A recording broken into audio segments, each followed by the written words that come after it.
ஆன்மீக உறவுகள் அனைவருக்கும் என் அன்பான வணக்கங்கள்.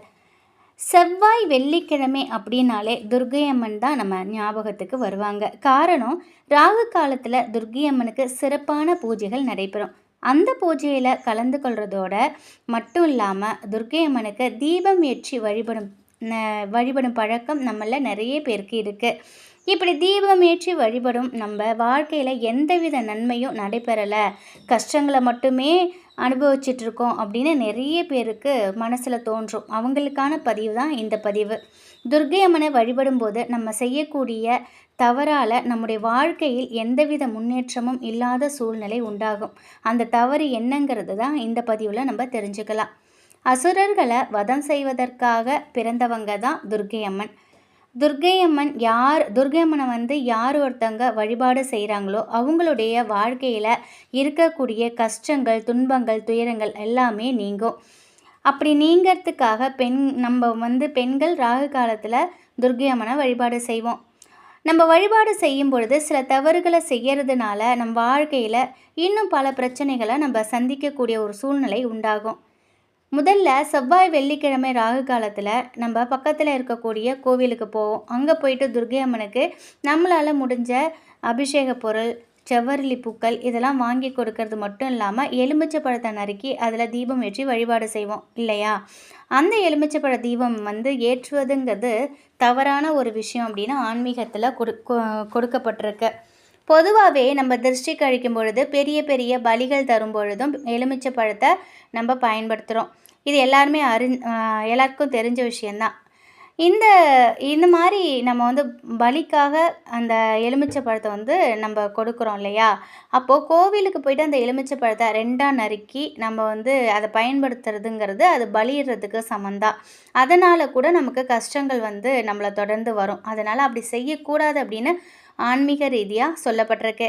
எலுமிச்சப்பழ தீபங்கிறத தாந்திரிக ரீதியாக சொல்லக்கூடிய ஒரு செயல். ஆன்மீக ரீதியாக சொல்லப்படும் பொழுது எலுமிச்சப்பழங்கிறது மகாலட்சுமி தாயாரின் அம்சமாகவும் குரு பகவானின் அம்சமாகவும் அம்பிகைக்கு உகந்த பழமாகவும் இருக்குது.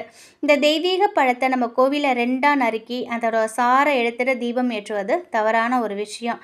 அதற்கு பதிலாக துர்க்கை அம்மனுக்கு நல்ல வாசனை மிகுந்த பூக்கள் நம்ம வாங்கி கொடுக்கலாம். அப்படி இல்லை அப்படின்னாக்கா அப்படி உங்களால் இன்னும் கொஞ்சம் கூடுதலாக செய்ய முடியும்னு நினைக்கிறவங்க அபிஷேக பொருட்களை கூட நீங்கள் வாங்கி கொடுக்கலாம். இன்னும் புதுசாக 2 அகல் விளக்கு வாங்கி அதில் சுத்தமான நல்லெண்ணெய் ஊற்றி தாமரை தண்டு திரி போட்டு கூட தீபம் ஏற்றலாம்.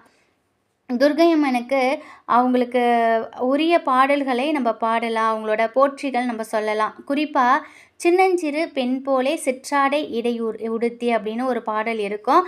அந்த பாடலை துர்க்கை அம்மனுக்கு நம்ம பாடி நல்ல வாசனை மிகுந்த பூக்களால் அர்ச்சனை செய்யும் பொழுது துர்க்கை அம்மன் மனமகிழ்ந்து நம்முடைய வேண்டுதல்கள் அனைத்துமே நிறைவேற்றுவாங்க. மனுஷனாக பிறந்தவங்க தவறு செய்யறதுங்கிறது சகஜம்தான்.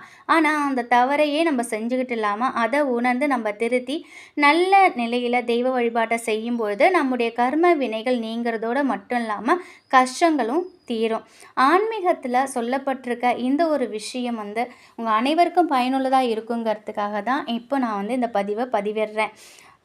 எலுமிச்சை பழங்கிறது பலிக்கு பதிலாக நம்ம அதாவது திருஷ்டி கழிக்கிறதுக்காக இந்த மாதிரி விஷயங்களுக்கு பயன்படுத்துகிறோம். அதையே நம்ம அம்மனுக்கு 2ஆக நறுக்கி தீபம் ஏற்றும் பொழுது நிச்சயமாக அதனுடைய கஷ்டத்தை நம்ம அனுபவிக்கிற மாதிரி தான் இருக்கும்.